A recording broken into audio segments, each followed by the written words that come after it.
I'd like you to seriously think what your life would be like, how you'd be spending today, tomorrow. I want you to think what it would be like if Hillary Clinton was the President of the United States of America.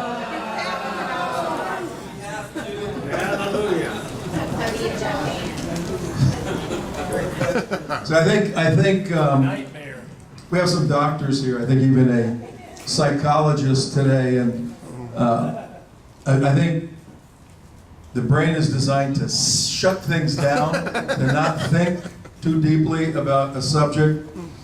But let's force ourselves to go through that, and for a couple of moments, tell me what October 21st would be like in your life if on November 8th last year it was a different outcome. We'd have a lot more money. We'd have a lot more money. The stock market is going through the stratosphere. You got your money in stocks? Yeah. It's pretty wild, isn't it? No. Gold, right? What would it be like if Hillary were the president? We would be packing our house and moving to the mountains. Seriously. Get some MREs. Moving to the mountains. Remember all the Hollywood stars? If Trump is elected president, we're moving! You know, we're out of here! How many of them have moved? First of all, Harvey Weinstein is moving, yeah.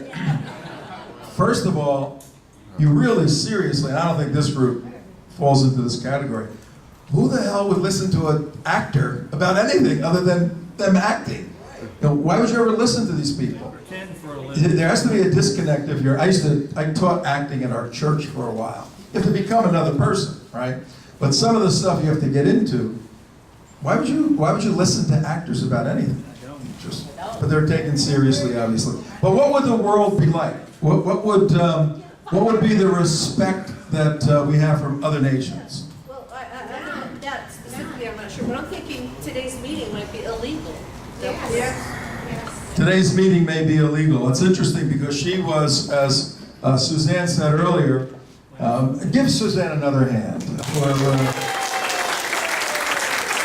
She's really an amazing person and has done a tremendous amount of work on refugee resettlement and touched the tip of the iceberg on the problem. But as she said, the OIC is run by these 57 Muslim nations, 56 plus Palestine, and they have a resolution where they want to make illegal internationally any hate speech about a religion. And hate speech simply means critical speech. And the ability to criticize anything needs to be suppressed in this new world order that we're moving into. So I don't think at this point what we're doing today would be considered illegal. But I think if she was in for 8 years, it would absolutely move in that direction. There's very legitimate organizations that are classified as hate groups by this one hate group, Center for Southern Poverty Law Center. Block them out of my mind. They've listed me and our organization as a hater and a hate group, whatever that is. And we're a 501c3. We saw our donations go up when that happened a little bit. So, but I usually say, and I'm not giving a presentation on Islam per se, but as a human being, as a Christian, I don't hate Muslims. I don't hate anybody. You know, I hate evil. If somebody's doing evil, you're connected to it, then you're in trouble. But I don't have a position where I hate Muslims. That's nonsensical. As a Christian, I love all people, and but I critique the system known as Islam. And I defy anybody to lay out factually, analytically, why it's one of the great religions of the world, or how it's a religion of peace.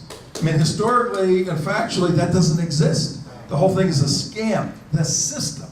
So I see the people that go by the principles of the system are caught up, enslaved in it. And my heart goes out for them.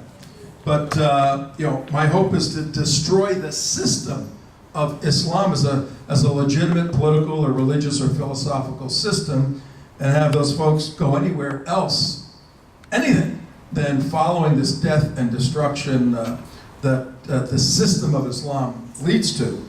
And Hillary has joined up with them. You see, she's taken all the money from, a ton of money from Arab countries. The world would be dramatically different. Here's why. When you make this cultural shift, when you're standing on a rock and you start jumping over to sand, and it starts going like this, switching the metaphor for a second, a vacuum exists. And something's got to fill that vacuum. So here's the competing entities, the competing ideologies, the competing political systems, now against the Judeo-Christian worldview. We've got this fist raised, the communist fist, the red colors, the coalition and consolidation of women as a non-thinking voting bloc. I mean, it's amazing. Women are coming out saying, anybody to vote, if you're a woman, you voted for Trump, you've embarrassed womanhood. What is that all about? A woman can vote however she wants to, but they're the non-thinking bloc that has to follow a party line. Then we have the unique joining of, first of all, the increase of the gay movement. We all have gay people in our families. Everybody does. I'm opposed to the lifestyle as a Christian. I'm not opposed to a human being who may need help at that point. But when you take a lifestyle that historically, in the Jewish and Christian context, has been not receiving God's stamp of approval, now you flip it and make it a political policy that everyone must bow down to. There's that cultural battle that's taking place. And the gay movement in America is wealthy, very, very wealthy. I speak from experience. If you don't have kids, you have more money, okay?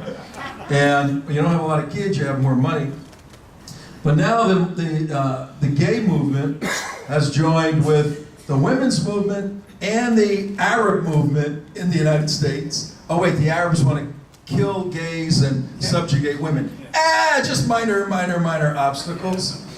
Again, when you abandon the Christian and Jewish worldview, where Aristotle has said Proposition A and Proposition B together need to equal C, where there's a logical consistency in the way we think, when you abandon that, this stuff starts to make sense. And at the center of everything is going to be Israel. Geopolitically, not only is Israel the center of the battles right now, internationally, but I'll drill down to the city of Jerusalem being more specifically the center of the geopolitical cultural divide. And even more specifically, you come with us in May and you go up to the Temple Mount. That piece of dirt right there is the geopolitical flashpoint of international security worldwide. It's where God in his wisdom historically had Abraham and Isaac, and over that sacred rock a temple was built, and then another temple, and then those were knocked down, and then not a mosque there. The Dome of the Rock was designed in 691, not as a mosque, but as a more beautiful building than the Catholics could build or the Jews could build.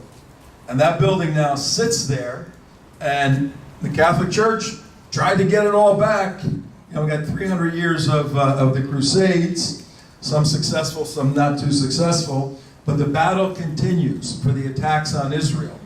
And God bless this president who is taking the hardest stand I've seen yet by any president for the state of Israel. Give him a hand for that. Sure. The reason why Israel is so critically important and why we spend so much time going back and forth, Israel is the eastern front for Western civilization. Let that sink in. Israel is the eastern front for this thing we call the West. which is what we are. And there's, how many total, you have any more DVDs to hand out? How many total Jews in the world? 2%. How many? 14 million. Close, 14, 15 million. 14 million Jews worldwide. How many in the universe? 14 million. 14 million. How many people in the state of Florida? 19 million. There's more people in Florida than Jews exist. And the Jews control the money, they control the world, they control Hollywood. My Jewish friends go, I wish we controlled all this stuff. We control nothing. We can't even control our wives, our families. 14 million, 15 million Jews. 7 million in the United States, 7 million in Israel, 1 million scattered around and being pushed out of Arab countries. When you think of this small group of people, get rid of the American Jews as having any dynamic input worldwide. Well, actually, that's not true. The leftist Jews are having a negative input worldwide. The Israelis are holding the eastern front of Western civilization, and a lot of the leftist Jews in America are battling against, as you know, if you're a Jewish person, you're having infights in your own family every single day. You know that, you see it. But the reason why this is so important and why we raise this, if tomorrow the Arab world got its wish, and Allah granted the Jews move, and they just pick it up and move, they go to another country, and they say, okay, we'll go to Uruguay, it's been suggested, Hawaii, they all leave. They go away, everybody's happy, no fighting, no anything. Day one, somehow every single Jew is out of Israel. The Arab world is going to have a festival. Day one. What does day two look like geopolitically? Arabs attack Uruguay and Hawaii. The Arabs attack Uruguay and Hawaii. Well, Israel becomes a desert again. Israel becomes a desert again. What's day two look like? Think about that for a second. If all the Jews leave, The United States is next. Fire. Yeah. there's going to be, because the Arab mind views these sort of geopolitical realities or occurrences as theologically approved by God. So when something like that happens, they go, Allah has blessed us, now we must continue to chase the Jews until they're dead, and whoever's protecting them to kill them. So that mission just changes. But what's going to happen in Jerusalem? Becomes the capital of Islam.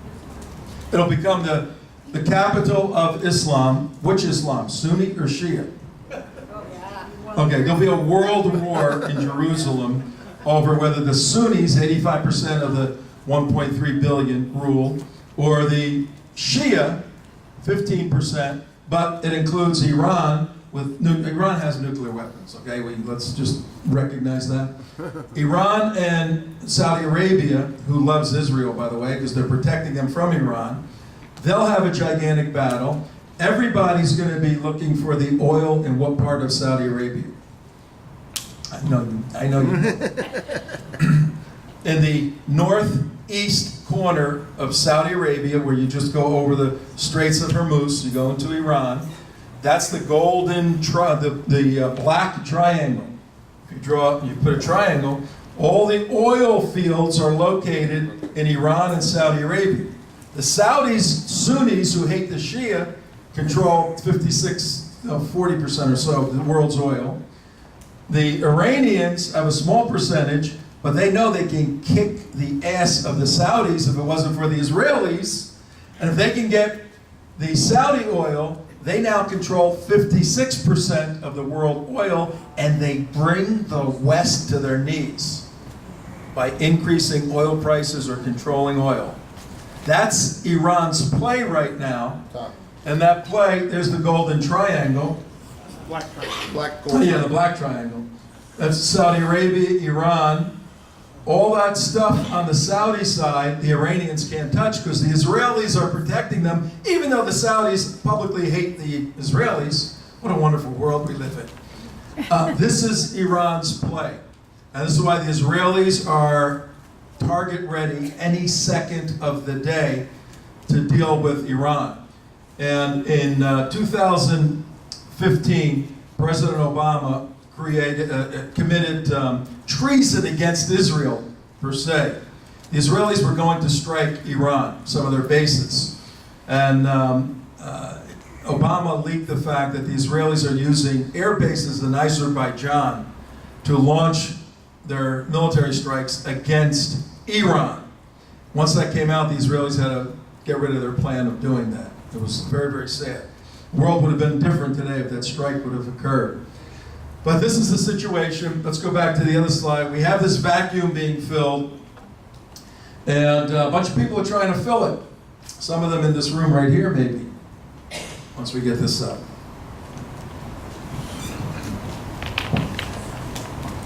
Too bad we have to end at 1:30. These people are great. We can go all day long. No, we can't.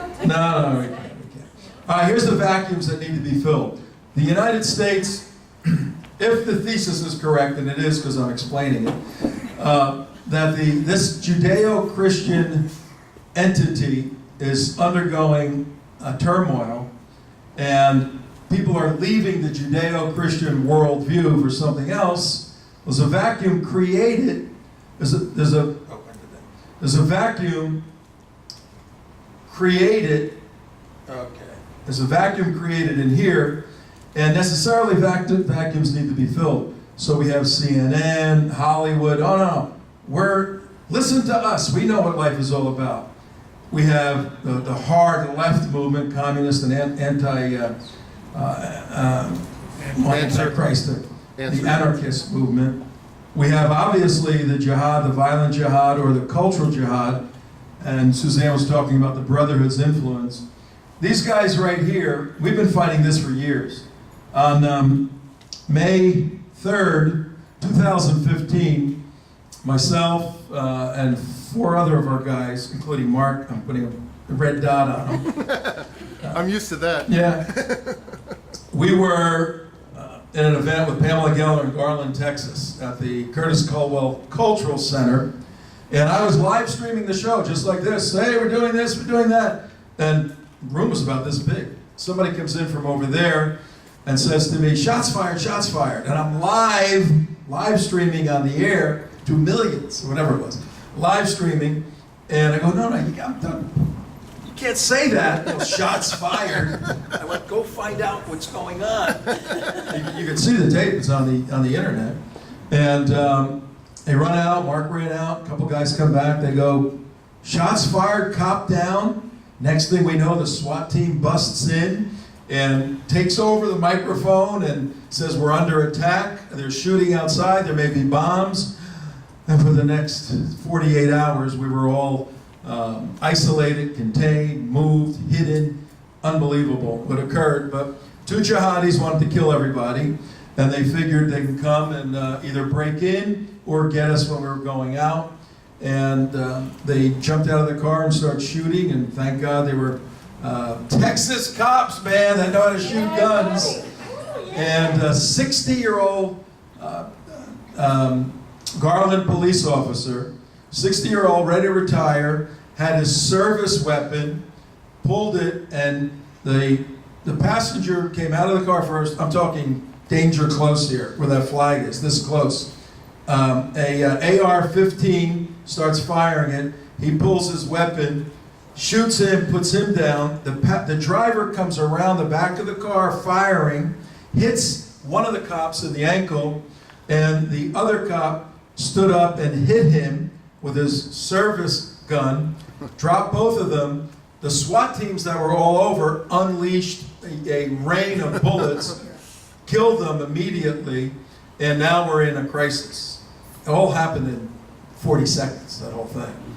But we were involved in that, and this past Wednesday, the gentleman, the guy who decided to behead Pamela Geller because she put this event on, and she's a Jew whore, from their point of view, he launched a plan to behead her, and he was caught, he was convicted Wednesday, and he's going to be doing a lot of time in jail.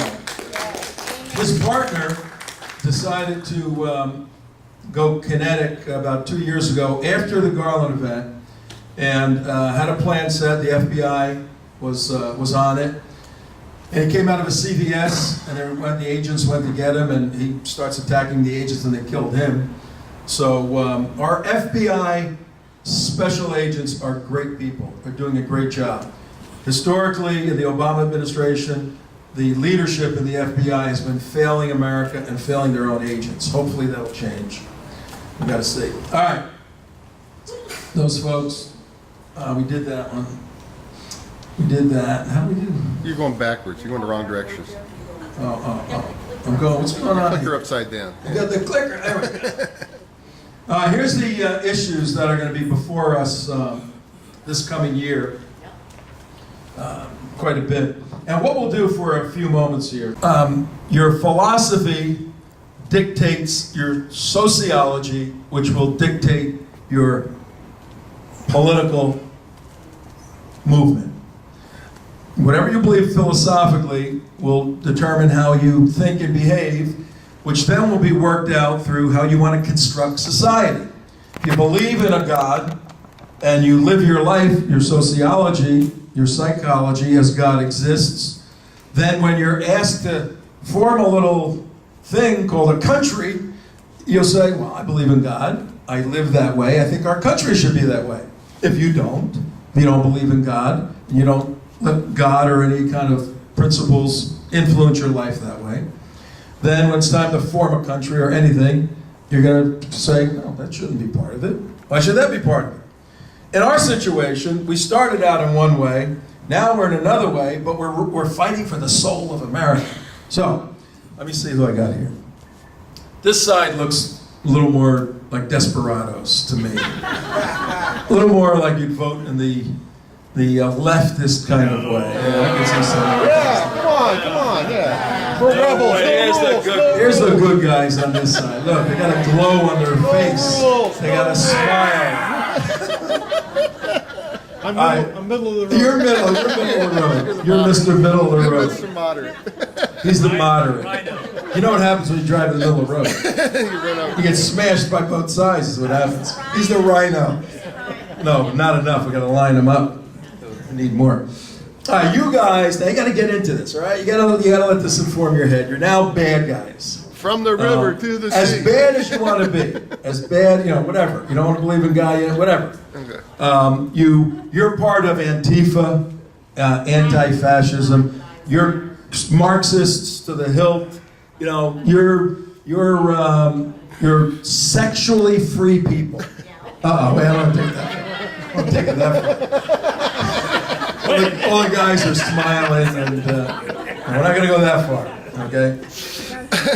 Got to have some rules and even a crazy role play. You guys are the good guys. All right. Now, you want to be a bad guy? She wants to be a bad person. Let's form something. What can we form together? What can we form together? Battle line.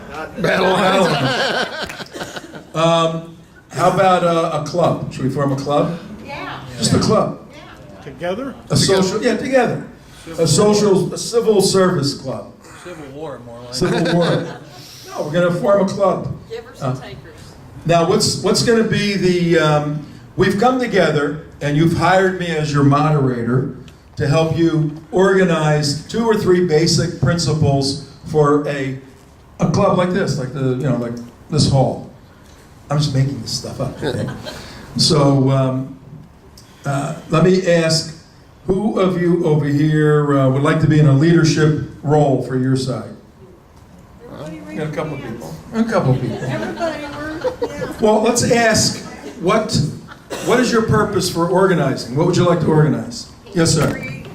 I would want to limit speech of everybody except myself. Yeah. Okay. Create the rules of our society.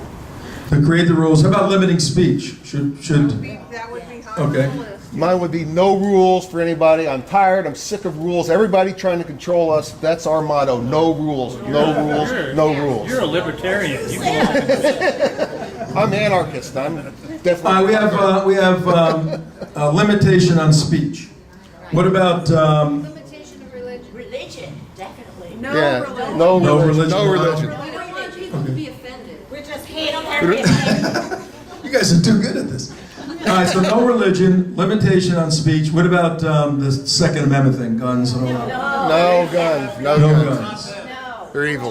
Okay. They're evil. Nothing that can be But you harmful, can't have it. nothing allowed that can be harmful to another person.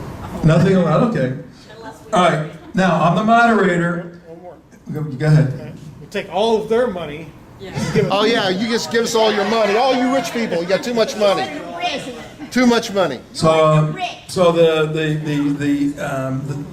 I like him. We don't want to. managing the parity of money. Okay. All right, for you guys on this side, we're going to Good form a moderator. club, and the club is dedicated to limiting the speech people can have, to no religion, and totally opposed to guns. All right? You guys in? You, we're going to form a club with this side. Okay? Our club is going to be based upon certain principles. We're going to limit everybody's freedom to speak. We're going to have no religion involved. And if you want to exercise that Second Amendment thing, you can't do it in this club. You guys for that? No. All right, so I'll stand here. How do you guys start talking to each other?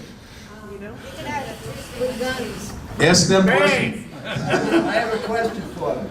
Go ahead, ask them. Okay, if you guys don't believe in God, what do you believe in? Free love. Free love. Survival of the fittest. That's not good enough. One. Come on, come up with something. Oh, better. you're just a hater. Shut up. Mumbling and mumbling. Equality. You can't answer my question. Hater. Hater. Hater. What did you say? Equality. Only equality for everybody. And what's that based And on? your money, What you are philosophy is that rich. based on? And you I rich. asked you to substitute something for God. Don't give me man. crap like that. There is no God. Shut up! There is no God. Allah will I asked you substitute what Allah you're for God. substituting for him. We have no clue. We didn't go to school because we're on drugs. So you guys, anybody else have any question for them over no God, no free speech? Just those two things we'll work with. No guns. It's called the First Amendment, that one. Are you going to go along with this or not? Give them reasons. I want my money back. How tolerant are you? How are you going to tolerate somebody that has a different viewpoint from you? Well, we don't have a point. We're very fair. We're very fair. And as long as you think the way we do, we are very fair. Where's my free speech? Where's my You free have speech? none. Well, You if have it. your If you think speech, the way we think, then your speech is our speech. Otherwise, it's hate speech. if your speech hurts my feelings, If I held up a mirror to what you're saying, you're discluding me. I'm behind the mirror that you're saying that I have no right to speak. well, that's because you're a hater. You do. How can if I'm allowing you to have free speech, how can I be a hater? Because you're on the wrong side. Because your speech hurts our feelings. This is a have to free be on the country. left. This is a free country. But We're yours- all- No, we're not free. We're not in a free country, we're in a club. Okay? And if your speech hurts my feelings, it's not Your club allowed. is not a part of the United States of America. Yes, we Well, but we're not forming the United Remember- States of America, we're forming a club. Club of What's our club? Civic good. We're doing civic good. And the rules of this club, if your speech, Good if only you're allowed in it. Okay, give yourselves a hand. Give yourselves a hand. Now, if you ever wonder why virtually nothing gets done in the U.S. Congress, just answer your own question. And part of the system that the framers put together was the debate and the argumentation, all of that. but it was built upon an agreed upon foundation. That's right. Once that foundation is not there, there will never be intelligent speech between the two sides. Well, I have one question, quick question. Do we really want to hear from that side at all? No. We just want to Not shut at them down, don't we? Yes. They are the fascists. Now, it's an interesting point because I'm peacefully armed that's to protect you so that you can have your free speech. that's an interesting point. Why do you think in a lot of the debate that you've had with friends or people who oppose you politically, why do you think there's such immediate hostility and anger? They want to hear from you. But why? I mean, dig into their head a little bit. Why? Cognitive dissonance and confirmation bias. Explain that a little bit. You may be onto something. Cognitive dissonance is the uncomfortable feeling you get when you receive new information contrary to your current beliefs. And confirmation bias is the fact that you only go out and seek information that agrees with what you already believe, and friends that in your whole environment you crafted so that it only gives you feedback that reinforces what you really believe. It's a very, very good point, and I'm going to add one element to that that really makes it very, very difficult. If, and I'm saying the if rhetorically, meaning since in the Greek language, if means since. It's a declaration. It's used as a figure of speech. Since the thesis I have is accurate, that God exists and he can vitalize individuals, but you can walk away, people can walk away from him. If you add to your psychological analysis a theological element, that the person who walks away from God, and knowing that you can never walk away from God, he's always there, but you're refusing like a stubborn child to be obedient, there's this lack of confidence. You know something's wrong. And you add the psychological factors, and when you hear someone who has a belief, and you know it, and they're articulating it somewhat intelligently, you get more aggravated. You don't get persuaded. And how do we overcome that? What tools could we use to just have a civil level of discourse with people who are trapped in cognitive dissonance? Anybody do that successfully? Who? How do you do it? Have a meal with them. Sit down and talk around a meal and get a common. Have you done that, or is this like make believe? No, not make believe. I believe it can be done. I have done it.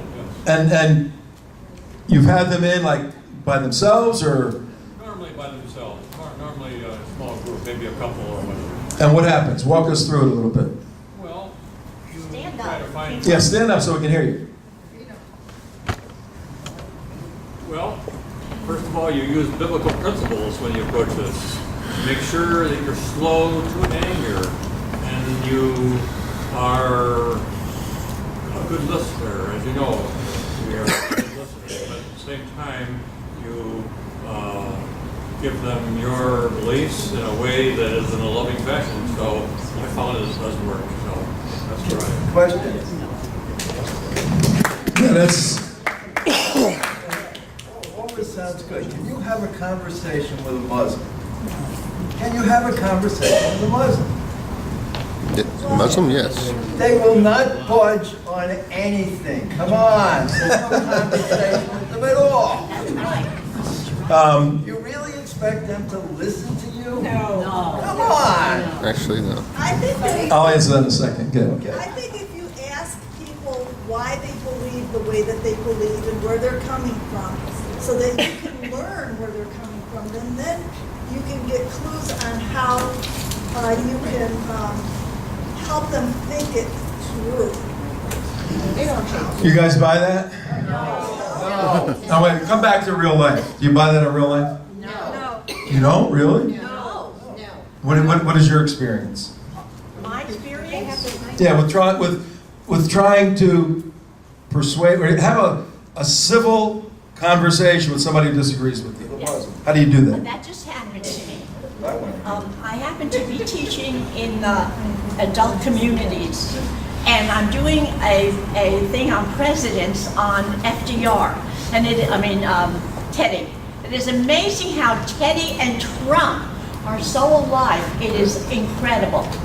Anyway, one of my adult students came to me after class who is a Democrat, and she is Jewish, I know that. We were talking about Teddy, and she immediately started telling me how much she hates Trump because they don't really know my background, because I try not to keep it out of politics. She's saying how she hates him. She can't stand to look at him. He is ruining our country. And I said to her, you know, I understand exactly how you feel. And a smile came on her face. And then I said, because I felt the way you feel about Trump, I felt about Obama. And I said I couldn't. And our head lit on fire. To hear him, and he was ruining our country. And she brought up Trump University. That was her response. And I said, let's get back to Teddy. Was that Teddy? Okay. Teddy Roosevelt. Can I share something? Yes, of course. Good. Yes, real quickly. I went to more Mother of All rallies in Washington, D.C. Oh, really? Wow. And I happened to be right up front and right involved with what went down when BLM showed up. Black Lives Matter. The Black Lives Matter. We had been dealing with small Antifa groups all day long, anyway. The Black Lives Matter came in, and if anybody's ever been to Washington, my first time really on what's called the Mall, it's this green field. I mean, it's long, it's big. And my son watched Black Lives Matter come in. It was a very small group. There was only about 12 of them, but they were from New York. And they showed up simply because we were going to be there, and this was a day for, it was not a Trump rally, more was it was Mother of All rallies, it was a unity rally is how we aired it to be. Anyway, Black Lives Matter shows up, and they're all Black Lives Matter, all Black Lives Matter, Black Lives Matter, and so of course, we started to surround them. There was about 4,000 of us, and we started to surround them. At the same exact time, we had a huge stage set up at our neck, and we had speakers all day long. We had 50 speakers all day. Everybody had. I gotta. Anyway, we had speakers all day long. Just happened to be. Henry Davis happened to be on the stage. He was our next speaker, and he's also a singer. And he was going to perform. Henry Davis is black. And he starts screaming, hey, you got a black man over here on this stage, quit paying attention to them black guys over there. At that point also, Tommy, who put the rally on, came over and said, I want all my people, all my more people back over here. This is where we are. Let them do their chanting. Let them do their thing over here. Anyway, so Henry on the stage says, I tell you what, BLM, come on up here. I'll share my stage with you. This is my time on the stage. I'll share it with you. And it was kind of like to where he almost got control. You got to wrap it up. You took talking anyway, 2 hours. It's a great story. Well, yeah. We gave BLM the microphone. Oh. Tommy, the guy who put the rally on, says, I tell you what, this is unity rally. It's a free speech rally. Give them the mic. And let them talk. Give them their 2 minutes. That's a good tactic. And he said, if we like you, we'll applaud. If we don't like you, we'll boo, which we did. Turned out by the end of the whole thing, we agreed with about 70% about what the guy was saying. By the end of his 5 minutes on that stage, we had that Black Lives Matter guy holding an American flag and going... I saw pictures of that. Going unity, Yeah. Unity America with us, and sang the start. That was a smart move on his part. Now take the current situation where it's extremely, you guys, in just a small role play, you couldn't agree on, basic issues because you come from 2 different worlds, 2 world views. This country never, ever would have been created if all the founders and framers didn't have the same Judeo-Christian basis upon which they were standing, because when you start to argue these kind of issues, there's boundaries if you're constrained by Jewish and Christian principles. There's boundaries of logic, there's boundaries of your heart, of your spirit. Not anything goes. So within that context, they hammered out the documents by which we live today successfully. There's an attack against those documents to say those guys were wrong, it's not the way it should be wide open. And that's the battle we're facing. And these issues are the issues before us. The First Amendment, the Second Amendment, Suzanne, the border wall, health care, homeland security, national security, the Islamic issue, and the state of Israel.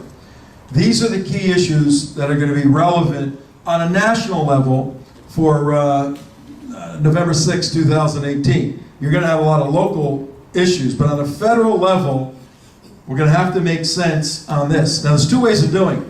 Convincing your friends to change their mind and become logical and move more in the direction of a conservative viewpoint. That's hard. What you did, sir, I think was excellent. You take the I hate to call it intellectual because a lot of that feedback is not intellectual, it's emotional feedback I get from the other side. I don't think there's a Muslim, to answer your question, that has a half a brain that would now stand on a stage with me anywhere in this country. They just won't engage me in a discussion or debate, whatever you want to call it. So no, I can't have a conversation with Muslims anymore because they stop talking. They refuse to talk. And if you can talk, I'm pretty good at what I can do, like you did. I take it from the emotional to very logical, interpersonal, and just try to be friendly a little bit and kind of not sneak around the back, but just say, hey, we're human beings here. I teach a system of determining what's true, where I take his beliefs and my beliefs, and I don't engage facing each other. But I turn this way physically, and I throw them up against the wall. I say, that's what you believe, and that's what I believe, and I'll come and stand over here. I'll say, let's both take a look at it. So now it's not me and the person yelling and screaming at each other. We're both discussing ideas that are on a material wall. And even if the wall isn't there, I just say, well, put the ideas there. That helps tremendously. And you gotta learn when you're dealing with someone of an opposite view, and sometimes we fail on this side too. We don't understand why we believe what we believe, but when you do, you're dealing with somebody on the opposite side, you got about 5 minutes of teachable moments. And then you gave them too much. Particularly if you're making headway. And they like where it's going, they're going, okay, and they start to collapse. So you got to back off and say, hey, let's continue this tomorrow, right? But you made headway, you got people to think. So we can try to do all that for November 6, 2018. Or we can do what I'm going to show you now. And maybe we'll do both. But can I bring something that's going to Yeah. lead segue right into what you're talking about? Yes. Like she said, on the mall, there was 12 Black Lives Matter that marched down to people, and they get all this attention. What we see a lot of time when we go around the country is these are very small groups, but they're getting their message amplified 1,000 times more because of media, and they look a lot bigger than they are. We are actually in a far greater majority than these people could ever think about being. And I would take that message away. But our majority doesn't vote. You're getting He's to getting ready to address it right now. Now go ahead, Tom. Our majority doesn't vote. Thank you. He's correct. All right, let's just look at the state of Florida, which is such a critical state. Didn't it feel good on election night when all the nitwit news people said, and Florida goes for Trump! I got goosebumps. 19 million people. We're now the third largest state in the nation. Who's the fourth? New York. New York, of course. Who's the second? Texas. How many people in Texas? 38 million. About 25. Who's number one? California. How many? 68 billion. Yeah, it's close to 40 now. 40 million people. 5 million illegals. Probably, yeah. And 10 million dead people. California, and probably many of you have been there or lived there. It's a beautiful state. I mean, it really is, north and south. That's part of what makes it succeed against its own principles. You know, when something is so beautiful and so good, there's an inherent movement of success with bad management. That's what's been happening since the left took over that state. I don't know how long it could last, but we got 19 million people. The Jewish population of Florida is 670,000 people. So 670,000 in Florida. I think they're all in Boca Raton where I live. That's throughout the state. The Muslim population is 170,000. And they're all here. Yeah.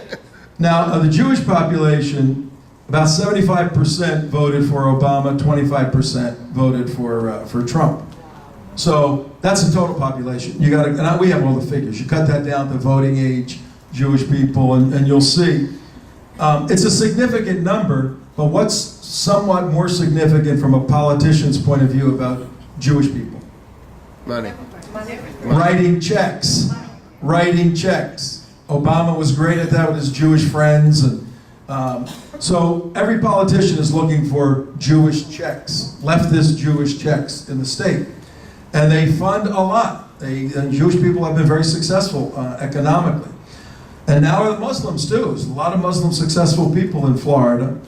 170,000. There's 15 million citizens of voting age, over 18 right now in the state of Florida.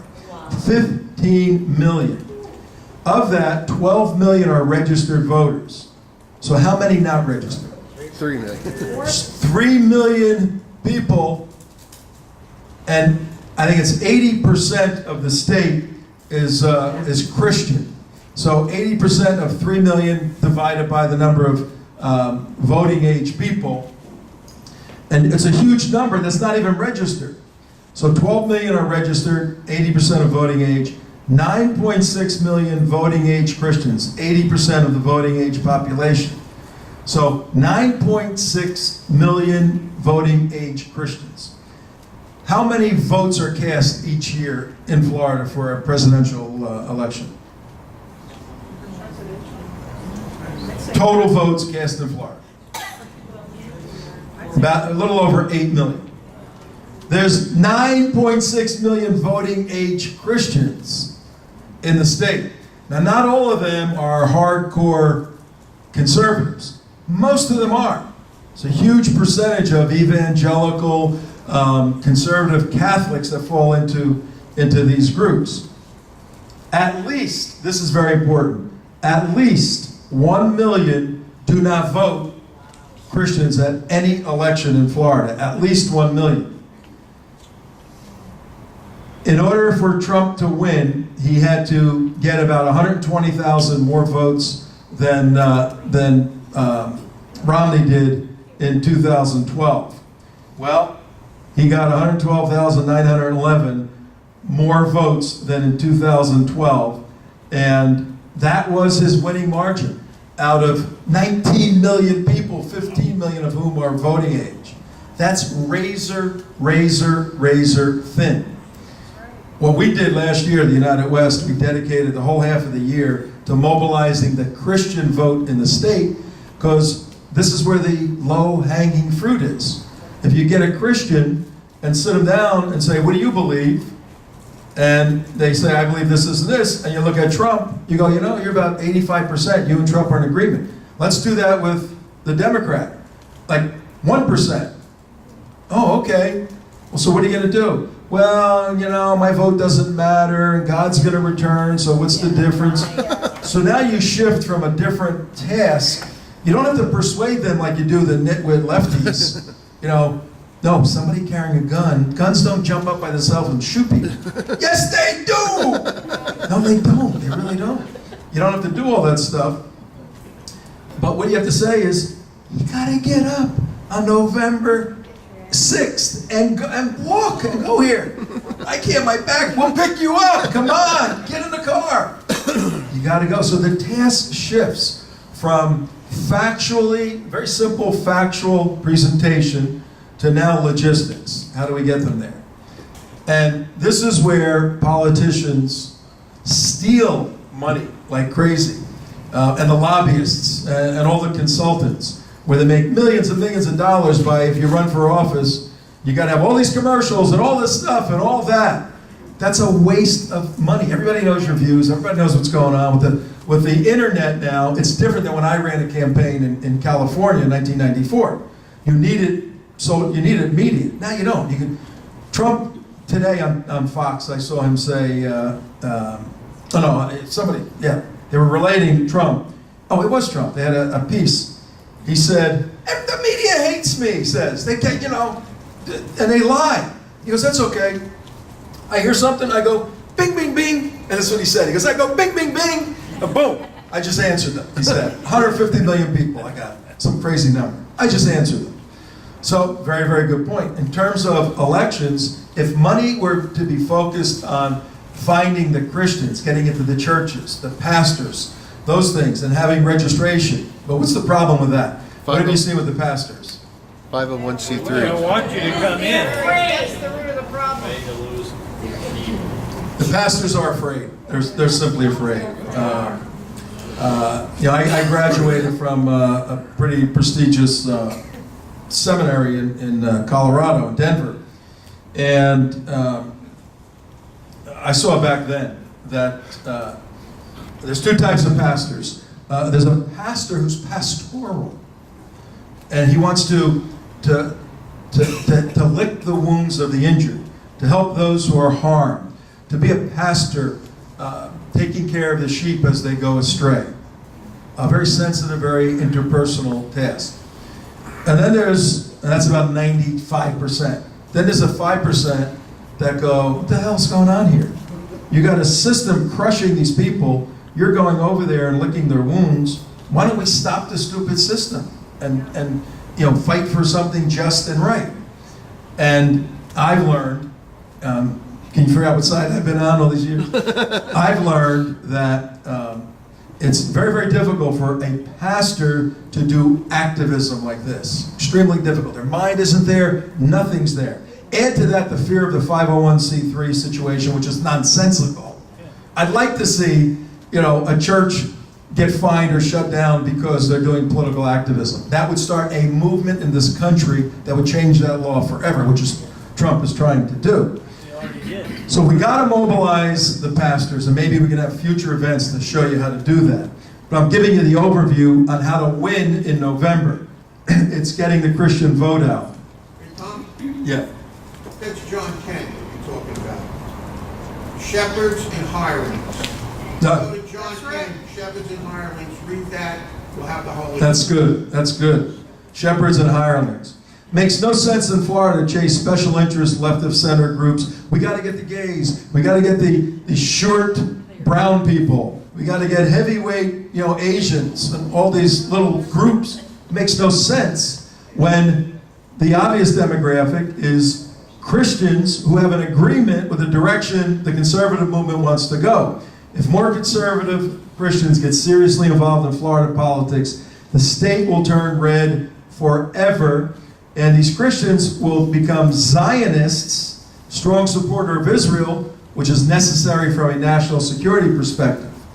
So, in terms of some steps of action we're going to lay out now. Personally, think seriously about where you stand with your personal faith before Deus Vita, a living God. You may buy that, you may not.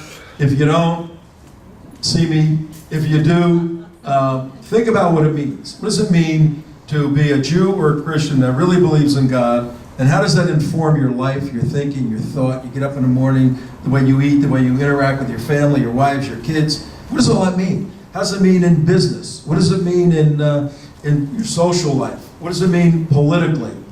Well, just think those things through. Sociologically, you try to live an ethical life, following the 10 Commandments at least. If our founders saw that these were good for faith and practice and civilized being, it may be good to kind of return to not wanting to kill people, not wanting to covet, not wanting to steal. And we all have this in our own little ways. And then look, we're going to have to fight to win. We're in a knockdown, drag-out battle. I mean, this is the most serious battle I've seen in my life. I've been in a lot of them. But dealing with these people is very, very dangerous. I'm going to show you a video on some of them right now, what their thinking is. It's a real battle, but if you do 1 and 2, 3's a lot easier. Let's go to November 4th, The Nightmare Begins. This is from the website Refuse Fascism. Trump and Pence and everybody in this room are fascists. It doesn't matter that they don't understand the definition of fascism. As long as they know how to say the word fascist, then that's what you are. Okay? Now understand what we've been laying out here. The nightmare must end. Trump and Pence must go. They're starting in about 12 or 15 major cities, and they're looking to create what was known as the Arab Spring, where every day more Arabs came out, and more, and more, and more, and Americans are going to come out, and more, and more. And in 6 months, Trump and Pence will be forced out of office. There'll be political chaos, and then either Obama or Hillary will step in and bring some sort of civility to this new order. That's the plan. Sounds crazy, but me speaking here today sounded crazy to me 25 years ago, saying that this stuff would happen. So this is for real. And with the advent of this device, all the bad stuff has sped up exponentially. All right, let's roll that one too. Set up where it's at, Tom. I went undercover into Antifa, and then we went to a protest at Trump's house at Mar-a-Lago, and I'm in the crowd with these crazies. Mark's taping them, and he's the one asking the questions. So you have a picture of Lenin. Lenin, yes. And so do you support communism or what? I'm with the Fellow Travelers Community Action Group. My group is a Marxist-Leninist organization. We're hosting the demonstration tonight, so yes, I support communism. What are you out here for, man? I'm out here protesting the same as they are. I'm out here in solidarity with the Black Lives Matter movement and with LGBT people against Trump. So you got Porky Pig go home. What's the message you're trying to send? Porky go home. Porky go home? They're an occupying army. What's the shirt you got on there, bud? This is Vladimir Ilyich Ulyanov. You could know him better as Lenin. We're back. And this is a Mao badge. And so, do you support communism? Is that what you're trying to say? Yeah, okay. I am a communist. Okay. We're all Marxist-Leninists. You're Marxist-Leninist? Yeah. But you Our organization, the Fellow Travelers, we're a Marxist-Leninist organization. We're here in solidarity with all oppressed people of the world. We're here with anarchist comrades. We're here with leftist comrades. You said you support Marxist-Leninism. Can you Elaborate? How would you like to see the country modeled? Can you give me like a country that you can see it modeled after? Yeah, the USSR, communist USSR? China, for example. Okay. Pre-1960, not communist China. So you think that the country would be better off being more in line with China or like Russia? We're gonna head out. Well, Soviet Russia, maybe, like during, say, like... Oh, so not today's Russia, but like under Stalin? Yeah, Stalin, Lenin even. 1, 2, 3, 4. I declare a class war. 5, 6, 7, 8. Burn the balance, smash the state. We all need to get organized, and he's right. We need to unite, and we need a common enemy. We need to get militant, and we need to be strong, and we need to stand together. This is our revolution, and we need to remember that. What does it matter if I pick up a gun tomorrow and start shooting cops? What does it matter? What are you trying to say here with the from Ferguson to Palestine? We stand in solidarity with the Palestinian people that have been occupied by Israel for decades now. But we stand in solidarity with them, and we see similarities with people in Palestine and also in Ferguson expressing solidarity with each other because they see themselves oppressed by the same forces that we see here in the United States. But you seem to forget that we're capable of. And we have every right to form a militia and fight that. So stand up in solidarity. Don't forget that. You know it's against the Florida law to wear a mask? Yes. He was. Cops ought to be out there arresting them. He went on. He talked about cop killing and all this stuff. I mean, crazy stuff. But the cops were right there. They were watching, and this was the first protest at Trump's. So they kind of were trying to feel their way through. Right. And they're trying to feel their way through the cops. They didn't want to be overly ridiculous, but this little crazy group has grown into the thousands and thousands and thousands and thousands. This was the start of it, by the way. Before anybody ever heard about it, we were capturing this on tape in very small groups, and then the Soros money came in on top of it to amplify these guys up to the national. So I'm going to be here, obviously. John's speaking next, and but I think we have one more little video. Yeah. One more. That's it. 30 seconds. 30-second video I want you to look at. We go to Israel not just to go and have fun in Tel Aviv, but to learn about national security and bring it back for here. And here's what's happening. Check this out. I'm here with Judge Janine Pirro, and we're going to Israel together. How about that? Yeah, well, not just us. We're inviting all of you to come with us in May to Israel. We're going to have a great trip finding and talking to some of the most significant people there and making sure that we get to all of those places that are historically relevant and relevant today as well. And we're going to have a lot of fun. All right. See you in Israel. And you know what? What? We're not going to hold back. No, not at all. Never. Charge forward all the time. All right.